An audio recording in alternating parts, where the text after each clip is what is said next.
Hello, and welcome to the One Thing podcast, where we all get to usher in the new age of humanity, which we're calling Homo Spiritus, by practicing dancing with the one thing that individuals, communities, and countries have yet to try en masse.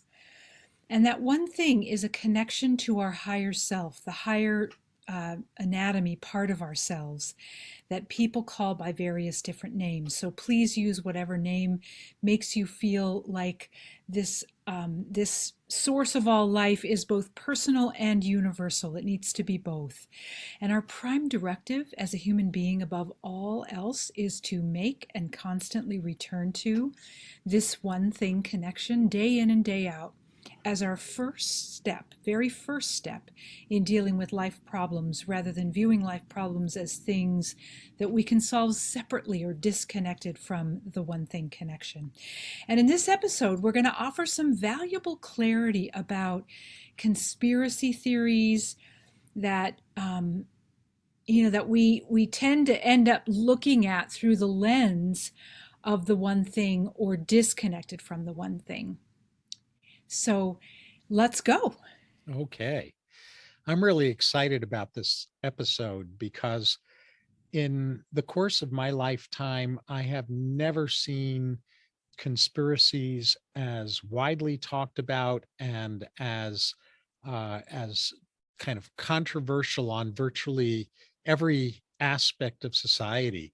Mhm. And so, in the past, I could get away with kind of pretty much ignoring conspiracy theories unless they really jumped out at me as interesting. And now I can't get away from them day Right. after day after day.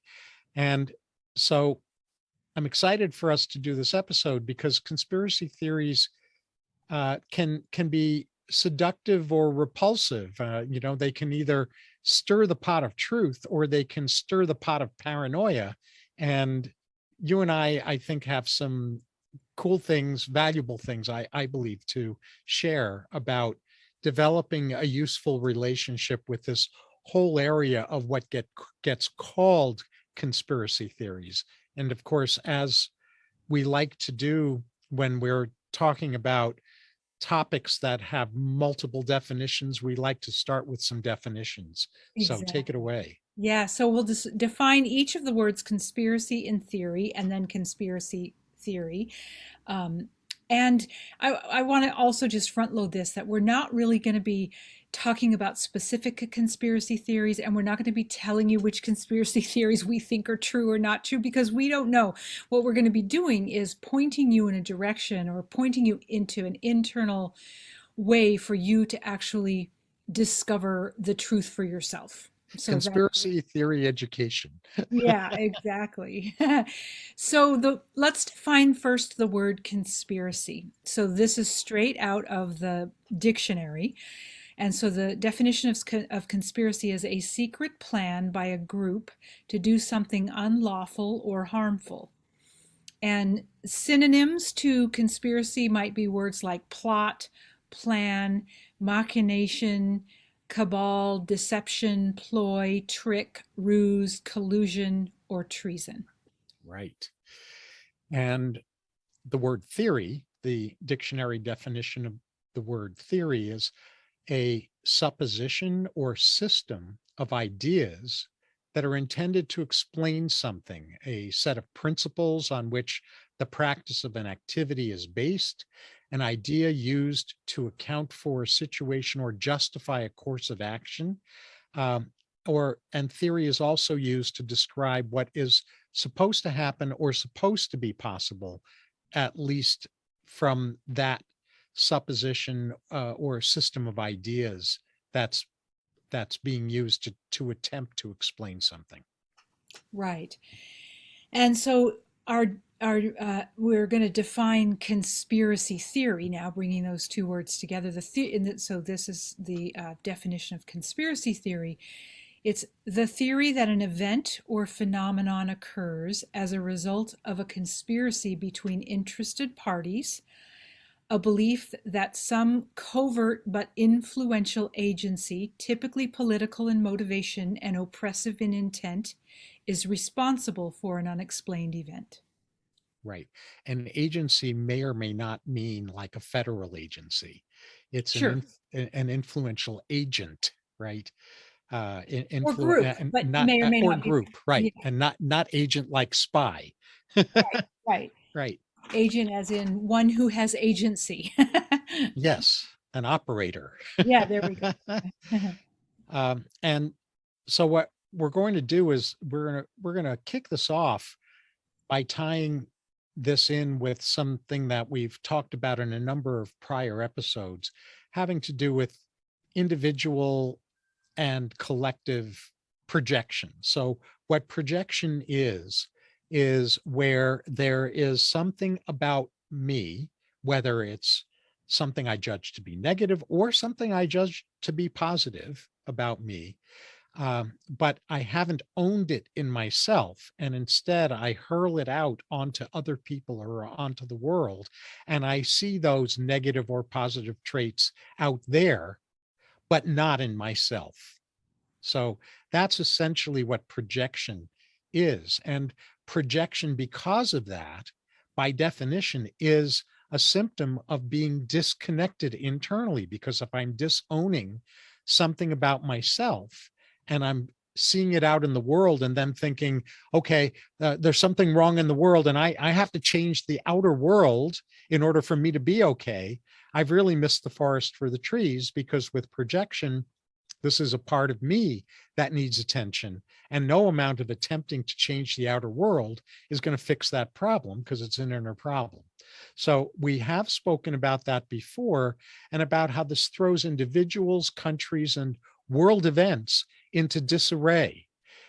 And so there are conspiracy theories that are out there, and we're going to unpack kind of separating the wheat from the chaff. Again, like Lori said, not in terms of specific conspiracy theories, but in terms of understanding um, the variations on that, on conspiracy theory, and that'll become clearer in a moment.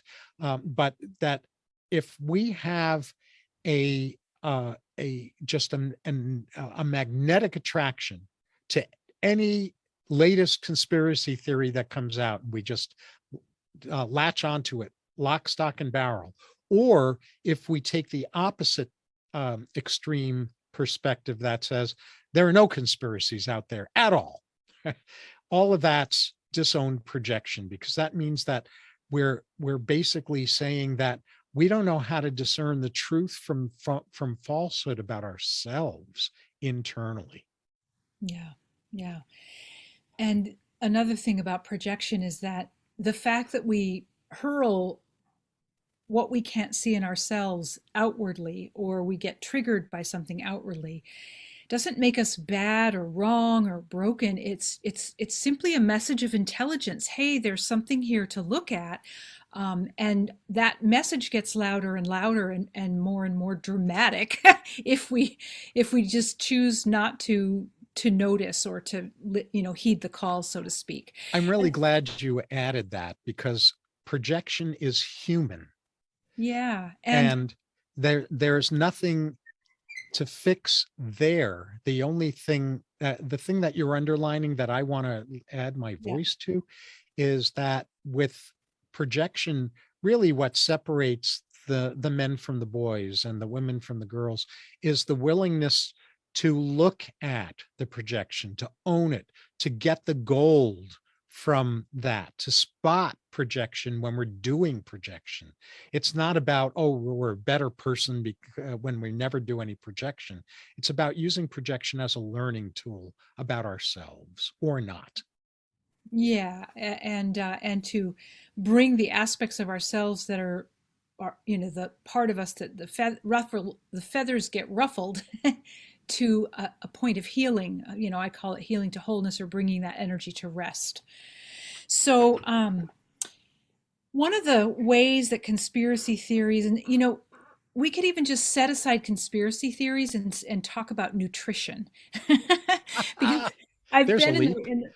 what's that? I I'm just imagining our listeners going, well, there's a leap. Right. But here's the analogy is that there's so much information out on nutrition that it causes confusion and opaqueness. And I hear this all the time. I've been hearing it for 35 years. It causes uncertainty and fear and a search for the right way to eat and the right diet and all of those things. And so, nobody would call nutrition a conspiracy theory, but conspiracy theories, when they're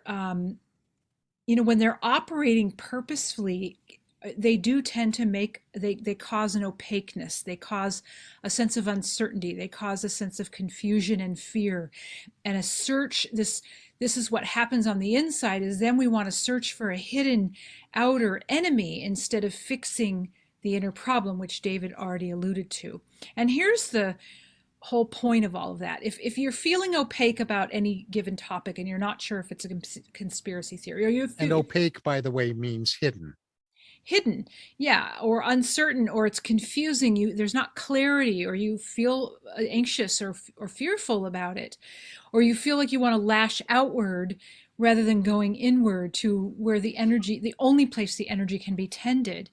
um, this is a sign that more likely than not, one is disconnected from the source of life. Because in the connection of the source of life, yes, we can observe things happening, and maybe even it triggers us, but right away we have the capacity to tend to that energy from the inside out. And then while things are still happening on the outside, we don't need to hurl energy, we don't need to project, we don't need to make an enemy outside of ourselves to fight, which is happening all over the world right now, in individually and collectively, and in countries and all of that. So it's this may sound fantastical, but honestly, it's imperative that we understand how this works, and we take responsibility for doing our part of the work, so that more and more can have access to it, so there's less and less projection and conspiracy necessary. Yeah, absolutely. And this also ties into the issue of, or the matter of self-sovereignty, because what we've found is that there's a pretty widespread tendency to put our own self-sovereignty in the hands of external people, situations, authorities, to give away our power.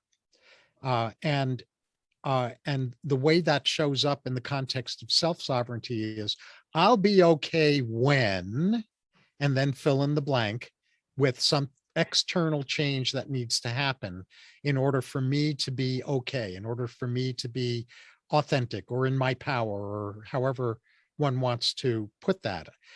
And the thing that we really want to impress, and we'll tie this in with conspiracy theory as we keep building these building blocks around understanding the notion and the nature of conspiracy theories, and of things that aren't conspiracy theories that get labeled conspiracy theories, is that self-sovereignty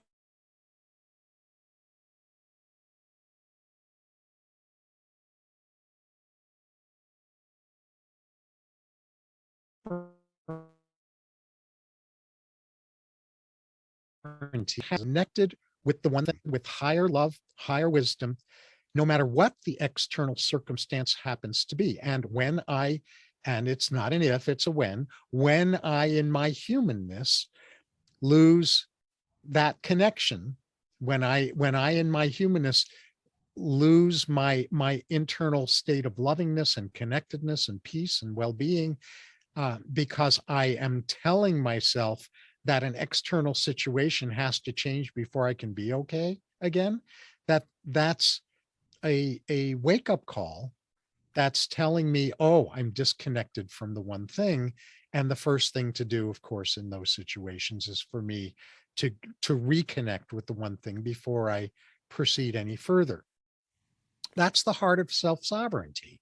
And in the face of opacity, opaqueness, hiddenness, and in the face of the never-ending barrage that we've been in and will continue to be in, as far as we know, for some period of time to come, this chronic uncertainty, instead of going into fear that buys into an external locus of control, as we say in psychology, meaning that the world is the boss of me, that has, that whole notion that that externals are the boss of us. And even if there's truth to that, if it's not the full or larger truth, the idea here is to go within first to reconnect with source, because even if an external situation is limiting my range of choices, external situations never, ever limit the perspective that I can have about my limited range of choices. I'm always responsible for my perspective, even when I didn't invent the circumstances that I find myself in. Right, right. It's important. So there's something to just be aware of, and that is, we all hold beliefs based on what we've gathered up until this point in our life, cultural, familial beliefs we've come in within our DNA, what we read in books and see on the news and all of that. And if we cultivate a belief because it's the same idea over a period of time, then what can tend to happen when we hear about a conspiracy theory or we're reading about it or just investigating, there's like an instantaneous collapse in our mind between the belief that has been coming to fruition in ourselves, or maybe is already very solid, and the outer conspiracy. And it's like the mind says, aha, there's the evidence I was looking for, I knew it was true. And or it could be the other way around, I know that's not true, or however, and anything in between.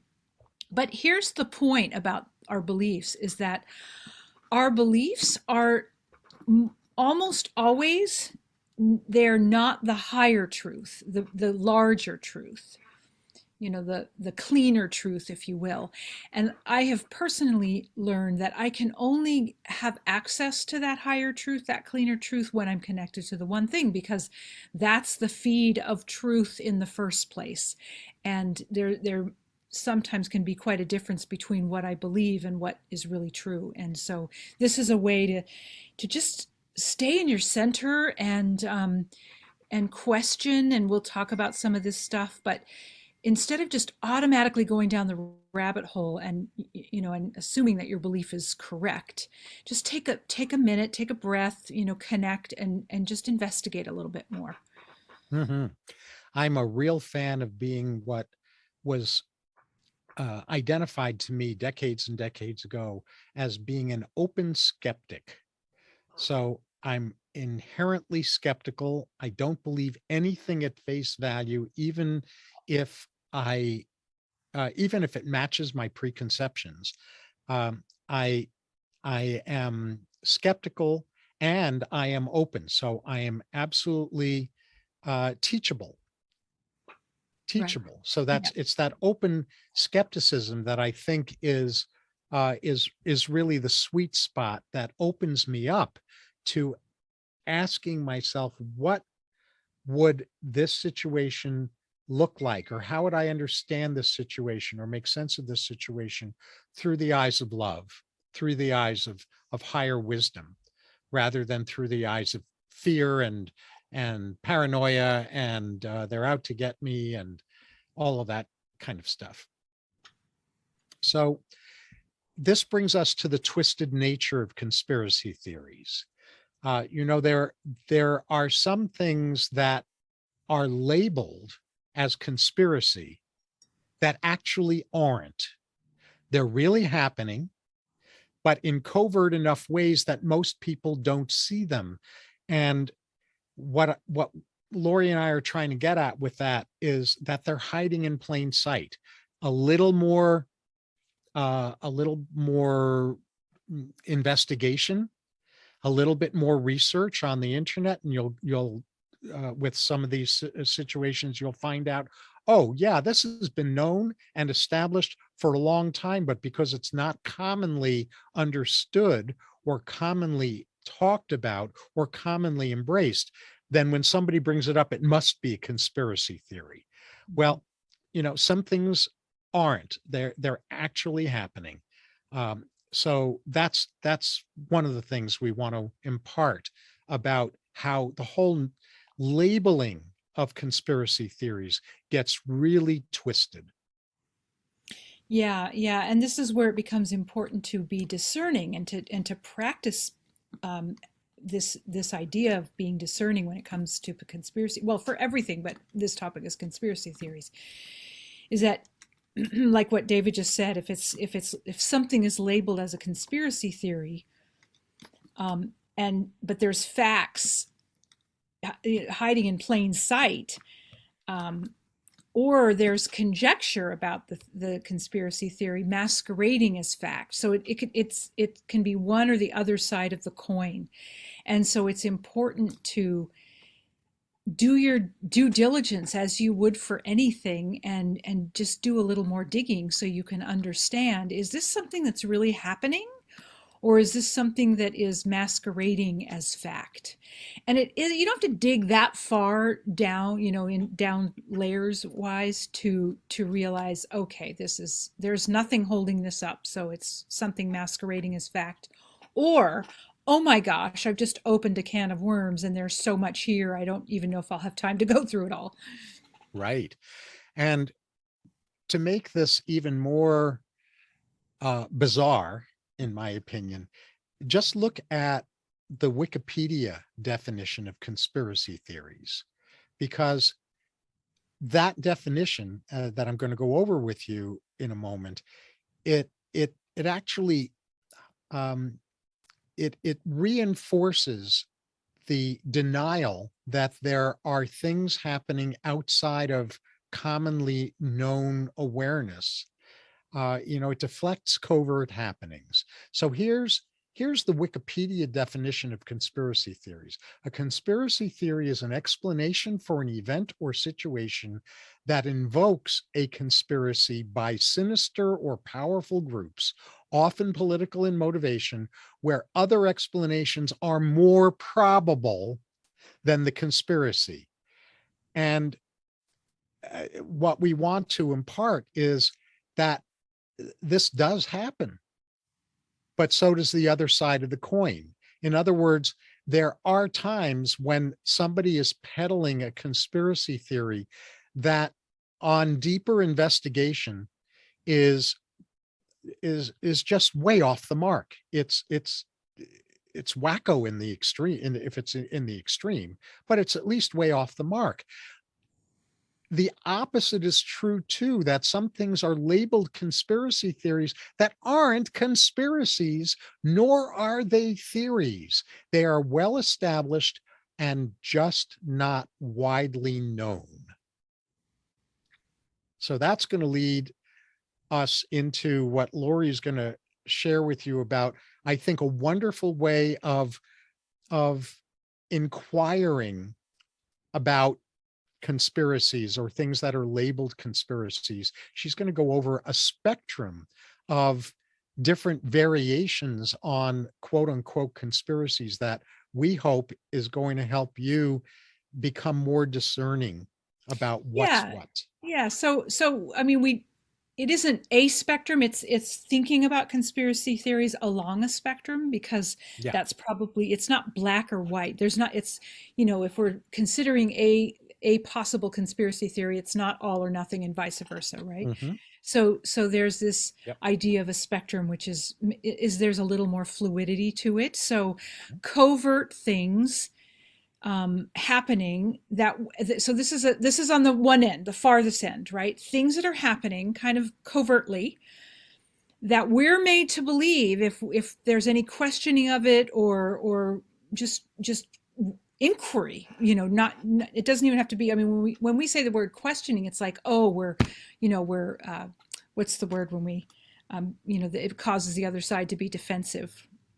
It doesn't matter I don't know anyway. what word you're looking for. Yeah, it's okay. Sorry.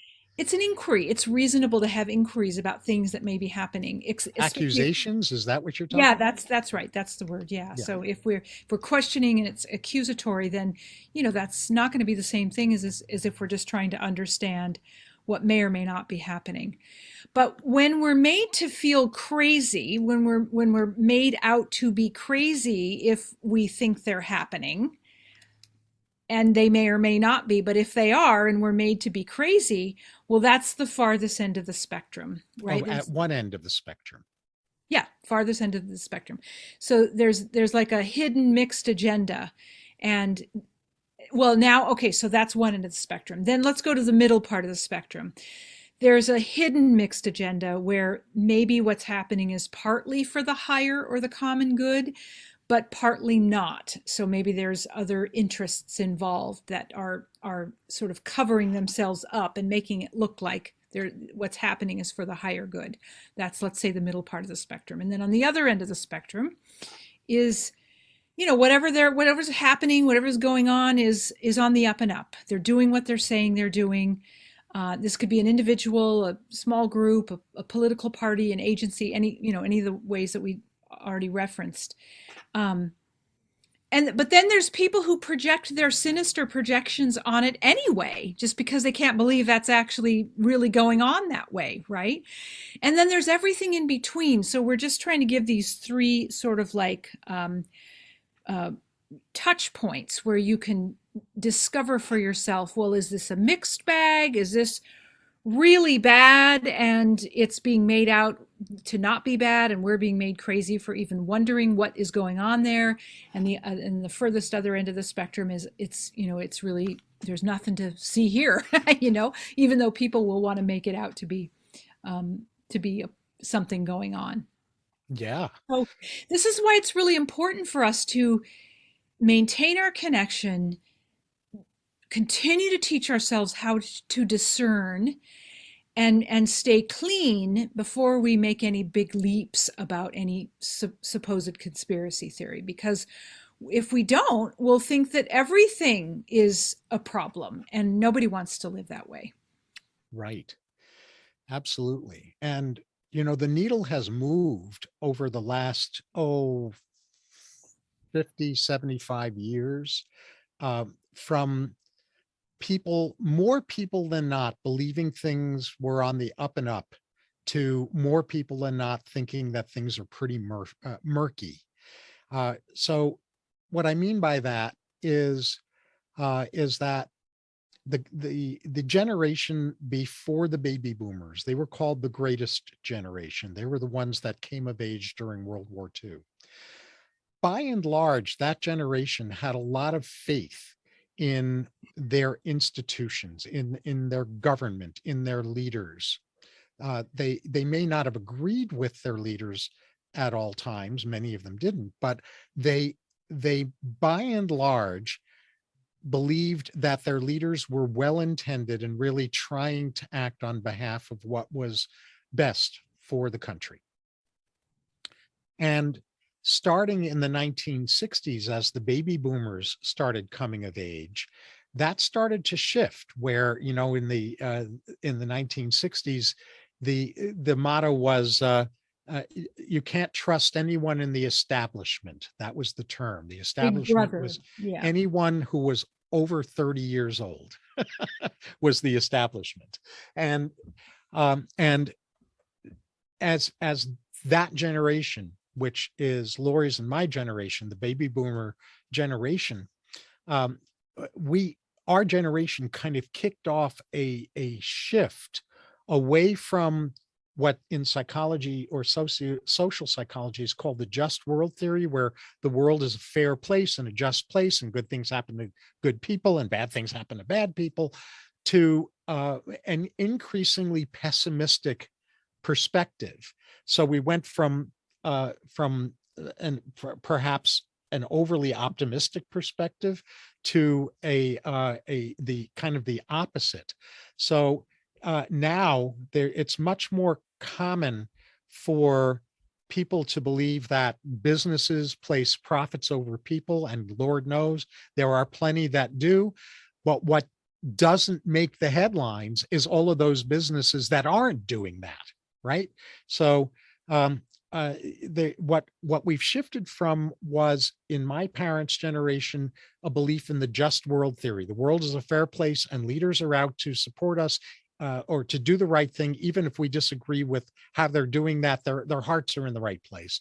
To an unjust world theory, where everyone in power, everyone in a leadership role, is by definition corrupt and untrustworthy and out to get us, and controlled by special interests. And of course, there are some people that are that way. But what I'm trying to illuminate is this shift in the overall mindset from uh, from from maybe too naively optimistic to too cynically pessimistic. Mm-hmm. And many are trapped in that just world ship, the ship that says it's a just world, but Mm-hmm. that's already sailed. And many are trapped in the opposite, in feeling, in seeing an unjust world all the time. Mm-hmm. And those extremes are part of what make us either impervious to considering things as that are labeled as conspiracy theories that aren't really conspiracies, and at the other side, dismissing everything that's labeled as a conspiracy theory. So this is part of what we really want to illuminate about how murky the whole conspiracy theory mindset has become.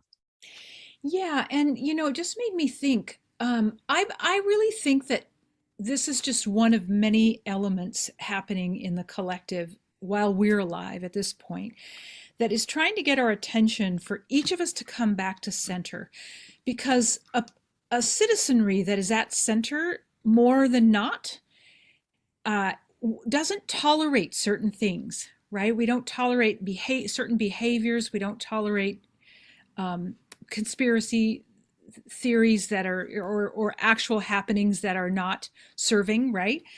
But the problem is that we don't have yet a critical mass of those who are operating from a center and in connection to the one thing, which is why we say it's the thing that we haven't tried yet en masse, right? That's our opening line for since the beginning of this podcast. So I don't know. I just think that's something really important to. That is what motivates me to stay in my center and do the discernment, and consider that just because there's a possible plot of some sort, that it doesn't necessarily mean that my narrative about these things, or how widespread it is, or who's involved, is accurate. It might be, but it might not be. This is the discovery thing that we referenced earlier. If we're not discerning, again, if we're not discerning, and we don't go inside and we don't have a practice for hearing, knowing, sensing a higher truth, then we end up making poor choices in and around what we think is happening. Hmm. Absolutely. And so one of the things that we want to propose is contemplating the question, what if all of this explosion of attention to conspiracy theories and dismissal of actual things as though they're conspiracies, what if this explosion of all of this confusion is actually happening as a wake-up call, as a gift to humanity, in order to activate us individually and collectively into greater empowerment, higher expression, greater discernment, and awakened responsibility? What if we just shift our perspective about the conspiracy world in the direction of treating it as that kind of wake up call to step up our our higher capacity to view these various kinds of situations? Right, beautiful. And the lower human mind would say, "Oh no, no, I can't possibly take my foot off the gas. I can't, you know, I can't do that, because then who's going to make sure the sky doesn't fall?" you know, but actually, what David was saying about a greater empowerment and a higher expression, and a next level awakened responsibility, out of all of those places that we would come from are solutions that we don't have access to when we're hunkering down around being right about a possible conspiracy theory. It doesn't, there's nothing serving there for us. Even if we are right about it, we don't have access to solutions. We don't have access to gathering with others who have already realized I want to come from my greatest empowerment connected to the one thing, and I want to have a different expression regarding this particular topic, whatever the conspiracy theory topic is. So I believe that what the result would be if we did that is that we would pay attention to possible things that may be a real conspiracy, but instead of going down the quicksand, going into quicksand about it, that whole thing disappears. There's no more quicksand around conspiracy theories.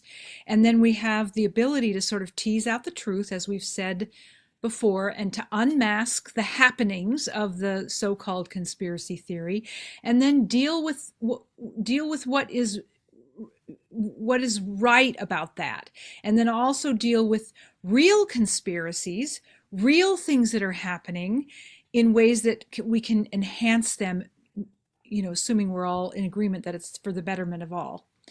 That's the other thing that people get wigged out about with this, well, who's going to be right and who's going to determine what's the betterment of all. Well, if more people than not are connected to the one thing, there's more of a consensus, I think, is probably the best word.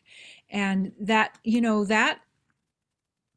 vital. That's vital for us moving forward as a humanity. So, well, let me just see what else I wanted to say about that. Yeah, if we're in our center, this is the last thing I'll say about it. If we're truly expressing from a place of evolved empowerment, and it doesn't have to be every single person on the planet, just some critical mass, then conspiracy theories hovering over us and being the boss of us vanishes. Exactly. And that to Lori and me is one of the big keys to developing a more useful relationship with the conspiracy du jour, the conspiracy of the day, whether whether it really is a conspiracy theory, or whether it really is true, or whether it really is disinformation and propaganda. So the punchline for us around developing a more useful relationship with being in a world right now that is so infested with conversations about conspiracies is that conspiracies are not the number one problem. Right. Separation from source is the number one problem. Solving outer conspiracies, discerning what is and what isn't, then figuring out what to do about whatever you discover. Solving those outer situations and conspiracies starts with repairing inner connection. And that is the heart of the one thing. Yeah, that's gorgeous. That is, I mean, if we said nothing else ever, that would be it. Yeah, yeah. But we know we have to say these things. I mean, just from my own learning, from David's learning, I think is fair to say, from people that we both, teach and guide, we have to hear these things over and over and from in slightly different ways until finally we go, oh, right, that's, of course, that's it. I knew that. How come I forgot? Yeah, why did it take me so long? Anyway, we'd like to leave you with just a couple of takeaways, if you will, little practices that you can begin building this muscle on. And the first is that this idea of self-sovereignty, and self-sovereignty, again, as a reminder, is the who we are when we're connected to our higher self, to the presence of life, because there's a feed from that we cannot get from the world. And that feed is really good. It carries solutions and answers to questions and, solutions to problems and like that. It is a hourly and daily practice. It's not something we just check in with every once in a while or flip a switch for and it feels good for a minute and then we're gone again or we're collapsed away from it. And that is the if all everyone ever did on this planet was tend this piece, we could change our planet in less than a month. So just know that that's how important it is.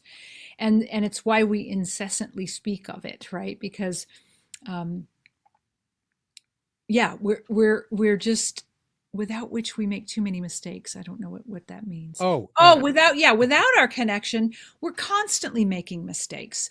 We're constantly choosing not for our highest good or for the highest good of any collective that we're, whether it's our family, our community, larger country, that, on and on it goes, because everything we do affects the all, right? So we're inviting you, and we're giving you a golden invitation. We're asking you, and honestly, we're literally begging you to do this differently with us. yes. Yeah. So that's the first takeaway. The second takeaway is it's perfectly okay to explore a possible conspiracy, but bring your higher self with you. Cross check with more than one source and with higher wisdom, and then discern, if you can, whether it's covert fact hiding in plain sight or conjecture masquerading as fact. I'm going to say that again because that's a crucial distinction. There are certain things that are positioned by some people as conspiracy theories that are actually not conspiracy theories. They're actual facts. They're actually real. A little bit of research will show you that they're hiding in plain sight, but covertly, hiding in plain sight. And other things that are labeled as conspiracy theories are actually some individuals or groups' conjectures, um, theories that are being spoken about as though they are facts rather than conjectures. So, if you're like me, I actually study conspiracy theories or things that are labeled conspiracies. I've gone down many, many, many rabbit holes. Some of them that I've gone down, I've ended up deciding they're utterly wacky. Some I've gone down and I've ended up deciding this is an agenda that's being pushed for an ideological motive having to do with control. And some rabbit holes I've gone down and I've gone, oh, yeah, this is real. It's hiding in plain sight, and the powers that be don't want us to see what's actually there to be seen. So if you can't fully verify a conspiracy that you feel called to explore, just hold it lightly as a possibility instead of using that conspiracy as justification for being self-righteous or getting angry or turning others into the enemy. That's called othering, turning others into the enemy. Hold it lightly. Stay the open skeptic. Mm-hmm. The truth will out in time. Mm-hmm. Mm-hmm. Yeah, truth So is, that's the second takeaway. I'm sorry, go ahead. no, I was going to say truth is a way more powerful energy than manipulation. So Yes, it's and always peace is a far more powerful state than agitation. absolutely, absolutely. And connection is a far more meaningful life than disconnection. Yes. So, and it's okay when we're holding these questions and these for ourselves, these inquiries about whether something is true or not. It's okay to not know instantly. It's, the meaning of holding two opposing considerations with as much grace as you can is the very idea of not yet knowing. And you'll know when you know, and especially if you're in heartful inquiry about something, right?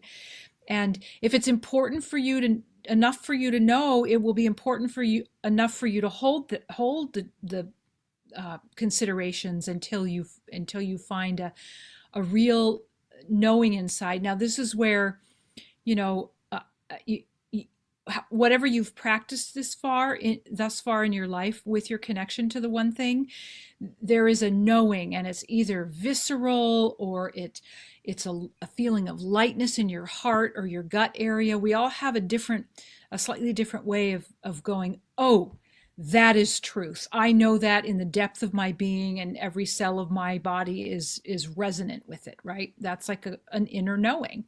And that's not the same thing as, well, my sister's friend told me that so and so, really investigated this and this is what they said. That's a bit removed. That's not yours. You don't own that. So yeah, you can always, if there's something that you're just not getting any resonance to, you can just come back to it later. But like David said, it's better to not know until you know than it is to start churning up all this unserving energy that is toxic to you and everyone around you. I mean, this is the division we see in the world right now, is in part based on this unwillingness to not other, and to not not to project onto another because we're uncomfortable with not knowing yet. Mhm. Spot on. So those are our 3 takeaways for you from this. We really hope that this way of talking about conspiracy theories is giving you a frame of reference, or a way of navigating the existence of these things in our world today in a more useful manner. Hmm. And anything else you wanted to say in final No, I just comments? think, when we do these podcasts, we have to talk about discernment. We have to discern and distill what could be a 6-hour conversation, times 7 days, Yeah. into this like half an hour or 45 minutes. And so w- the point of our distillation is to give you fodder to sort of work with and grist to make your own, take it from there and just sort of build your own momentum, if you will. So we hope you Indeed. do that. We do. We do. And I hope it's now clear to you why we didn't talk about any specific conspiracy theory, because that would have really blown the whole intention of this episode. Right. Yeah, and that's not So, our job. no, it's not. So that leads us to what we're going to cover in our next episode, which is, I think, part of what contributes in a daily way to massive amounts of unnecessary confusion, and that is the insufficient clarity about the distinction between divine masculine and feminine versus animal masculine and feminine.